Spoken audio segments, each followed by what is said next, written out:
Nipelekee rais tumsaidie yeye. Sasa ndamwambia yeye consider it done. Mambo yako imeisha leo. Namna hiyo. Na mimi ndapanga na kipekee ndio shule ikifunguliwa kwa ile term tunaenda, hata mama aendelee kwenda kwa kazi namna hiyo. Sawa sawa. Na hiyo sio mimi, hiyo ni kwa mkono ya Mheshimiwa Rais, kwa huruma yake ya kusaidia watu hawa. Nimesikia hiyo mambo ya familia, nimesema wale waliumia ule mambo ya hiyo familia, tutahakikisha kwamba hiyo yote imeshughulikiwa. Kwa hivyo jameni, unajua ninawapenda sana.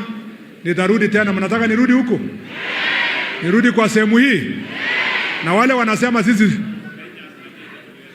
nimeambiwa mambo ya Rangers, wale wa KWS na KFS ya kuumiza watu wetu. Nitamwambia ofisa wa DCI achukue hatua ya haraka kuhakikisha wale walihusika kuumiza na kuua wananchi wameshikwa na kupelekewa hatua ya kisheria.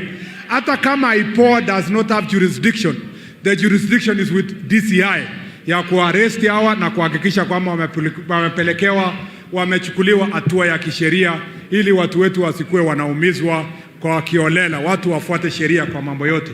So mmesema nirudi huko? Ya ukweli, ya ukweli?